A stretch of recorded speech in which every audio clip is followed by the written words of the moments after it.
নাচ শাক আনছাও কে?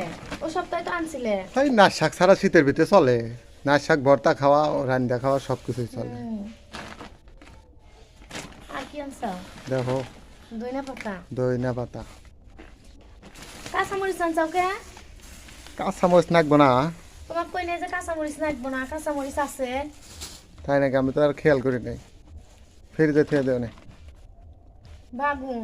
একবারে বাড়ির বাগুন 1 কেজি বাগুন নিয়ে আইছিল তাই নিয়ে আইছি সোয়াবিন তেল আনো নাই? মন নাই কে ওইটাই তো আগে তোমার কইছি যে পেঁয়াজ আর সোয়াবিন তেল আগে কিনবে। মন নাই আইনমনি পারায় না তুমি খেয়াল নাই মাছ আনছাও পাঙ্গাস মাছ। হ্যাঁ তোমার পাঙ্গাস মাছ আনছাও কে? চলবে না অভি পছন্দ হইলো নিয়ে এলাম নদীর মাছ আমাদের বাজার দেখেন সুন্দর সুন্দর বাজার করছে।